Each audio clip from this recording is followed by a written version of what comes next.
kabayan ma'am sir, this is Jam, the Filipino channel. Ang inyong pong lingkod. So today is July 21, 2026 at tayo ngayon napupunta dyan sa may Jackman Corporation sa may JP Rizal po yan, Barangay Poblacion, Makati. At dadalhin po natin sa may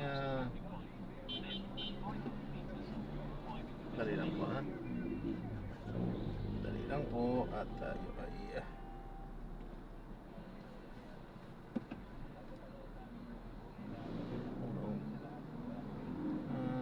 West Makati, Viceland, sa may Senator Hill Junction, Puyat Avenue, Corona, Washington, Pia del Pilar, Makati po yan. Okay, so magbabalik po tayo mamayang konti po pag nakuha na po natin sila. Disclaimer lang po. Ang content po natin ay kalsada at hindi ang passenger. Kaya naman sa kasakaliman po na may marinig kayo mga pangalan ng lugar, pangalan ng tao, pangalan ng organisasyon sa government or private man yan, ay wala pong kinalaman ng channel na ito. At wala pong pinapatungkulan. Lahat po na pinag-uusapan dito may bawang dito lamang po yan sa loob, at wala pong pinapatungkulan sa labas. Magbabalik po tayo. At live mula sa Senado ng Katrina Domingo. Kat, ano-ano ang ipinunton ng defense team sa kanilang cross-examination? Alvin, gaya nga ng iyong nabanggit, isa sa mga pangunahing pinagdariya ng defense team ni Vice President Sara Duterte ay yung pag-i-establish ng umano'y bias ni NBI Director Melvin Matibag laban sa pangalawang Pangulo dahil sa tatlong bagay. Una ay ang trabaho ng asawa ni Matibag. Pangalawa ay ang pagsusulat niya ng tatlong editorial articles laban umano sa Vice Presidente. At ang pangatlo ay ang pagtatalaga ni Pangulong Ferdinand Marcos Jr. kay Matibag bilang hepe ng NBI. Ipinunto ng depensa ng asawa ni Matibag na si Laguna Representative Ann Matibag ay isa sa mga kongresista na lumagda sa articles of impeachment laban sa pangalawang Pangulo. Despite that spousal relationship that you admitted, you decided to appear and testify today. The job of my wife as a legislator is totally detached from me being the director of the National Bureau of Investigation. Inamin ni Matibag na bago pa siya ipatawag ng Senate Impeachment Court ay nakipagpulong siya kay Lead Prosecutor Jervil Luistro. Pero giit niya, hindi ito labag sa batas. There was no discussion or coaching. We just discussed matters that's supposed to be covered by my testimony. They will want to know what will be the nature of my testimony. In the same way that when you want to present me as your witness, I may be more than willing to sit down with the defense counsel. Question din ng depensa kung bakit sumentro ang investigasyon ng NBI sa mga umano'y banta ng Vice Presidente laban kay Pangulong Ferdinand Marcos Jr. at hindi nabigyan ng kaukulang pansin ang mga alegasyon ng korupsyon na binanggit din naman ni Duterte sa isang online press conference noong November 2024. Do you also intend to investigate the alleged corruption involving the unaudited confidential funds of the OP? Kung meron po mga ebidensyang ilalatag sa amin para amin pong sundan, hindi po magdadalawang isip ang NBI sapagkat ito po ang mandato ng NBI. Kung meron po mga ebidensyang pumapasok tulad ng lahat ng aming ginagawa, we are driven by evidence and the process and the law na dapat pong sundin. Ipinakita rin ng depensa ang tatlong editorial articles ni Matibag sa isang pahayagan kung saan paulit-ulit niyang tinawag ang Vice Presidente na isang Ratinela. Have you confirmed that it is you who authored these editorials? Yes, sa title ng Ratinela, that is not my original. In fact, kaya ko po nasulat dyan, yan ang mismong naririnig ko na kami magkakasama nila dating Pangulong Duterte na ang tawag dyan. Action between Senator Cayetano and NBI Director Matibag. Alvin, wala namang naging sigawan o mainit na balitaktakan sa pagitan ni Senator Judge Alan Peter Cayetano at ni NBI Director Melvin Matibag. So far, kasama dun sa mga tanong ng senador ay yun pa rin pag-e-establish kung totoo nga ba or qualified nga ba yung mga naging testimonya ni Matibag. Pero Alvin, sa susunod na pagdinig ay itinatawag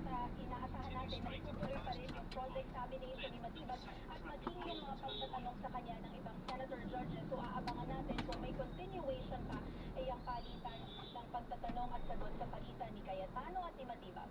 Alvin. Maraming salamat, Katrina Domingo. Muling kaharap si Pangulong Ferdinand Marcos Jr. sa taong bayan para sa kanyang State of the Nation Address o SONA.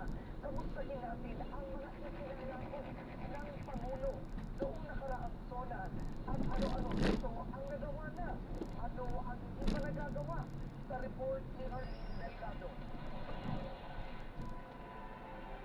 Sa ikalimang pagkakataon, muling mag-uulat si Pangulong Ferdinand Marcos Jr. ng nagawa na at gagawin pa ng kanyang administrasyon. Pero bago yan, Kasi balikan ilaw muna yung natin ano. ang kanyang naging ika-4 na State of the Mas Nation lalo Address o nag-focus SONA ng aksidente at yan. silipin ang estado ng Dapat ilang yan yung sa ilaw na mga ganyan, pinangako. nakaharap sa Pinakauna taas. sa tinalakay ni Marcos Jr. Kasi ang kitang-kita trabaho, naman yan din sa taas eh. Nalilig ang hanap buhay sa ating bansa ngayon.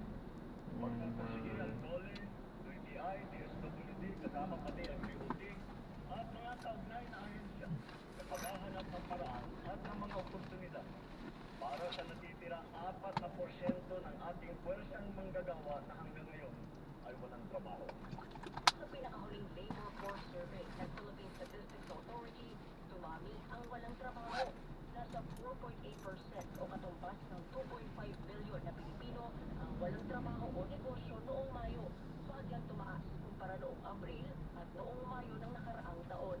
Bumaba naman ang bilang ng mga underemployed o yung mga employed na gustong magkaroon ng dagdag na oras ng trabaho o di kaya dagdag na trabaho o bagong trabaho na may mas mahabang oras.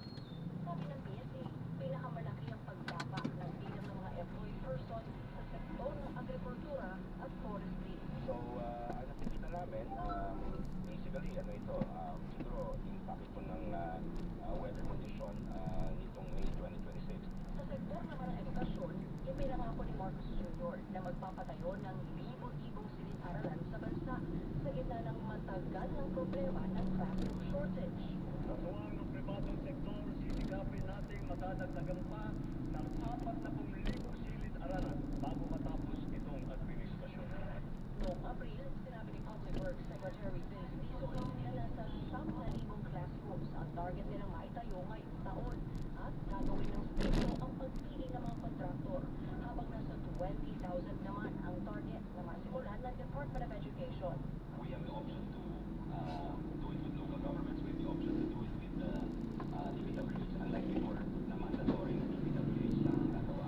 Batay sa final report ng Second Congressional Commission on Education na inilabas noong Enero, tinatayang aabot sa 165,000 ang classroom backlog kasama mga silid-aralan na kailangang i-repair. At posibleng lumobo pa ng mahigit 200,000 pagdating ng 2028. Pagdating naman sa sektor agrikultura, ibinida muli ng Pangulo ang kanyang campaign promise na 20 pesos na bigas. Sa mga nagtatanong kung nasa na ang 20 pesos na bigas, ito ang ating tugon. Napatunayan na natin na kaya na natin ang 20 pesos sa bawat kilo ng bigas nang hindi malulugi ang ating mga magsasaka. Batay sa pinakahuling datos ng DA, nabibili na ang 20 pesos na bigas sa Kadiwa Center at local government units sa halos 300 regular sites sa lahat ng probinsya sa bansa. Umabot na rin umano sa 12 milyong benepisyaryo ang naservisyohan ng abot kayang bigas. Targetan nila ng kagawaran na itaas sa 16 million beneficiaries ang maabot ng programa ngayong taon.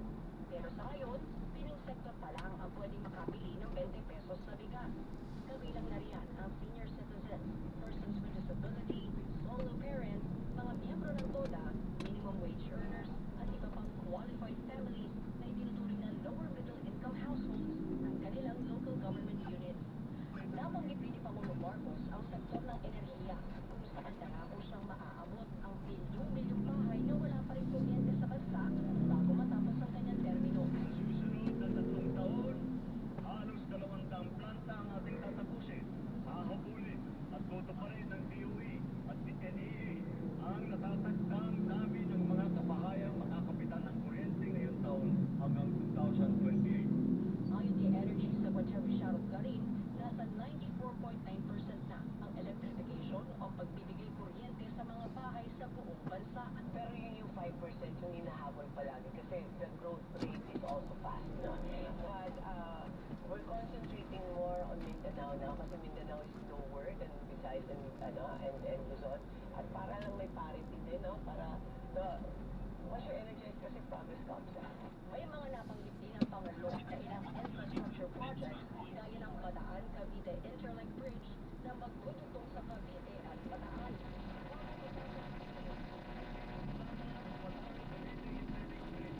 Patuloy na ito ay 2 kilometro ang haba. Pagkamatawid na ang Manilube. Ang laman ng gawin ng pagkaman ng madali ang construction sa lugar.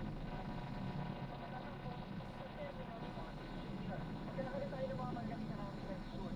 Kasi malapit na tayo mag-award ng mga packages sa Manila Bay. Sa area malagnating sa Bueros na naiiwan din ang mabigat na mga pangangailangan. Hahabulin at pananagutin natin ang mga utak at mga sangkot, sibilyan man o opisyal. Kahit malakas, mabigat o mayaman, hindi sila magiging mapaw sa batas. Higit sa lahat, ipararamdam natin sa mga salarin ang bigat ng parusa sa kanilang tunang na krimen na parin. Patuloy namang pinaghahanap ang negosyanteng si Charlie Atong Ang at ilang mga akusado matapos maglabas ng warrants of arrest ang tatlong korte sa Batangas at Laguna para sa kasong kidnapping at kidnapping with homicide. Sa muling pagharap ni Marcos Jr. sa taong bayan, mga bagong pangako ang bibitawan niya sa publiko na mahalagang marinig para mabantayan ang pagtupad niya at ang kanyang administrasyon sa sinumpaang mandato sa sambayanang Pilipino. Harleen Delgado, ABS-CBN News. Ininspeksyon ni Pangulong Ferdinand Marcos Jr. ang bago at modernong passenger terminal building sa Port of Lucena ngayong Martes. Nakatakdang buksan ang terminal sa susunod na buwan at inaasahang makatutulong sa pagsulong ng turismo at pag-unlad ng ekonomiya sa rehiyon. Ayon pa sa Pangulo, tinatayang nasa kalahating milyong biyahero ang dumaraan sa Lucena Port taon-taon, kaya kailangan paunlarin ang mga pasilidad nito. Mahigit 900 na ang seating capacity ngayon ng Lucena Port PP base mula sa dating mahigit 600 lamang. Malaking pakinabang ito para sa lalawigan dahil mas maraming turista na ang kaya nitong mapagsilbihan.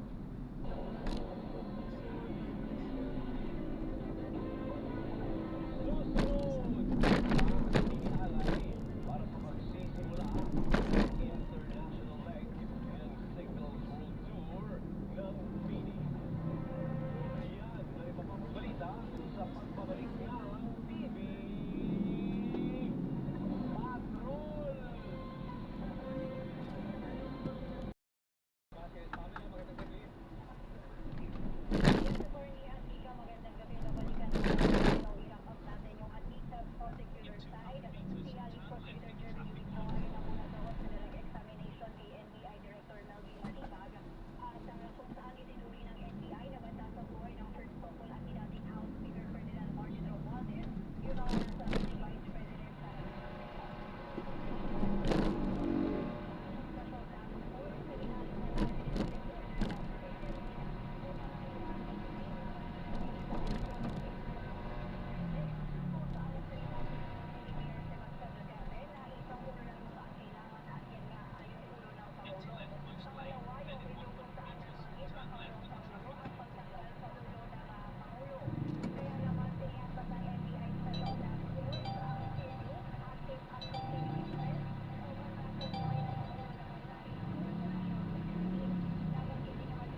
maririnig yung kay John Garner naman para meron tayong patas na pagbabalita sa iba't ibang mga sides na nito impeachment trial natin. Mamaya partner, pag-usapan pa natin yung nitty-gritty. Yes, marami. Dahil nangyari.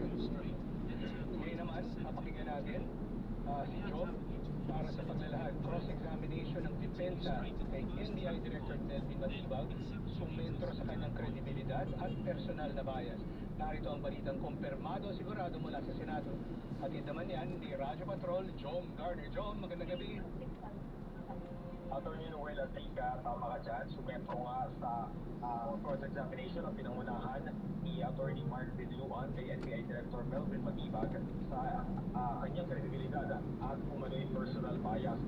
Unang tinanong ni Attorney Vidluan si Matibag patungkol dun sa kaalaman niya sa sakapina na issue ng NBI, pati na rin yung testimonya ng mga journalist na dumalo doon sa November 23, 2024 press conference ni Vice President Sara Duterte kung saan binitawan nito umano yung pagbabanta sa buhay para kay Pangulong Bongbong Marcos before First Lady Sara Marcos at dating House Speaker Martin Romualdez. Ayon kay Matibag, wala pa siya sa NBI nang ipatawag ang mga journalist, maging ang pagdalo ng mga ito para magbigay ng sinumpang salaysay. Pebrero ngayon taon lang siya na-appoint ni Pangulong Marcos Jr. bilang direktor ng NBI kapalit ng nag-resign ay sa Santiago. Makailangan ko rin sila ng polisin itong si Cristo sa mga tanong tutuan kay Matibag. Partikular ang mga tanong ito tungkol kung ito po yung pang-exclusive lamang ang kaalaman ng NBI director Matibag. Dahil wala itong personal na kaalaman ng mangyari ang insidente. Direkta namang sinagot ni Matibag ang defense na isa ang kanyang asawa na si Laguna First District Representative Eddie o Maria Rene at Lourdes Matibag sa mga endorser ng impeachment complaint laban kay Vice President Sara Duterte. Ikinalabas din ang isang card na naglalaman ng larawan naman ni Duterte at itong Marcos Jr. at ang kanilang public bus meeting. Nabanggit din sa cross-examination ang mga isinulat na opinion pieces na Matibag sa isang commentary section ng isang pahayagan patungkol kay VP Duterte. Patungkol naman dun sa umano'y korupsyon sa confidential funds ng Office of the President, sinabi ni Matibag na handa ang NBI niya imbestigahan ito kung may sapat na ebidensya na maglalatag dapat nga sa mga aligasyon na ito. Handa rin umano ang NBI para imbestigahan ang umano'y anomalya sa flood control project ni dating Speaker Martin Romualdez. Patungkol naman doon sa alleged crime na nakumit ng Vice President nang mag-contact ito ng assassin para nga ipapatay yung mga nabanggit. Sinabi ni Matibag na ongoing ang investigation at may active case build up para rito. Kukontakin na lang umano si Duterte kapag nahanap na ang umano'y kinausap niya para patayin si Pangulong Marcos Jr., First Lady Sara Marcos at dating House Speaker Martin Romualdez. Sinagot naman niya yung tanong Vidluan kung premature bang maituturing ang kanyang pagtayo sa witness stand dahil ipinipilit nga ng depensa na wala naman talagang personal knowledge itong sa Matibag dahil nakikita itong NBI director nang mangyari ang yung naglalaman yan yung kanyang appearance sa umbang ise sa buhay ng mga nabanggit. Sinabi nito na hindi maituturing na premature dahil malinaw na ang pagbabantay ni Duterte sa kanyang buhay mga nabanggit dun sa kanyang press conference.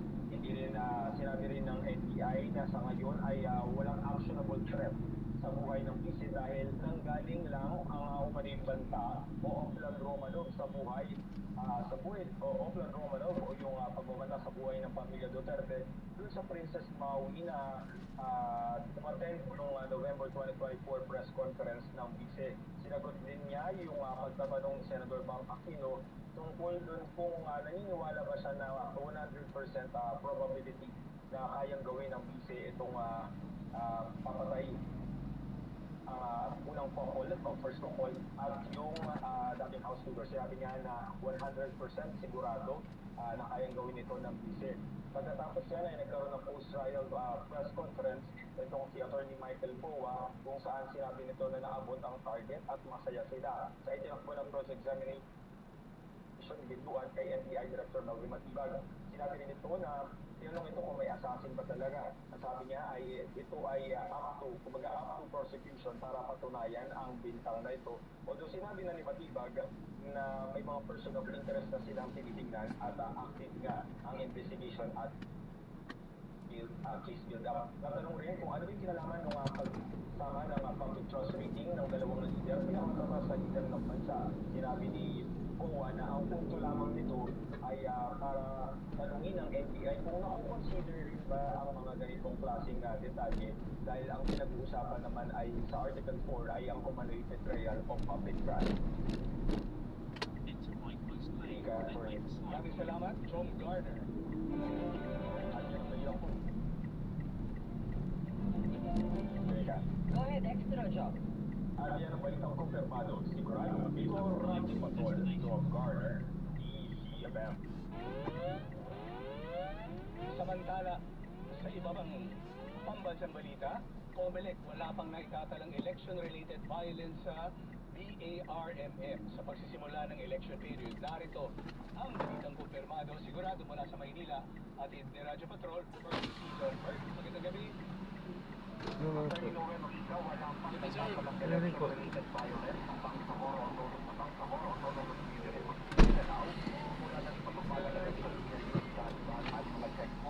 Agit Comelec Chairman George Erwin Garcia, mas 27 red category areas at 27 orange category areas sa farm, habang 21 sa mga red category areas ay nasa Lanao del Sur. Iyon sa Comelec na hindi ito nakakahulog ang magulo o tiyak na nagkakaroon ng karasan sa mga lugar na ito. Sinabi rin ni Chairman Garcia,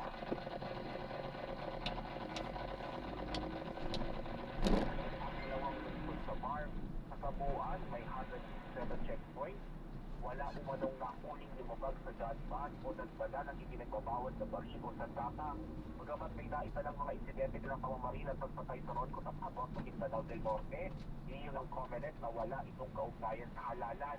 Ayon sa maunang investigasyon ng mga insidente ay posibleng may personal na motibo o ganito operasyon laban sa mga armadong grupo. Samantala, nakapagdang bumisita ang COMELEC sa Marawi sa August 29 hanggang 31 upang makipagpulong sa mga stakeholders, Ministry of Basic, Higher and Technical Education at Integrated Bar of the Philippines para sa pagsasaling ng mga guro at pagpapalakas ng voter education kaugnay na malalapit na halalan. At yan ang balitang observado. Sigurado ito ang Radyo Patrol. First Season, CFM. Maraming salamat, First Season. Ang balitang land transportation. Yan, so na-drop na natin. Maraming salamat po sa panonood. Maraming salamat, Pamela. Huwag sa mga po ingat. God bless. Bye.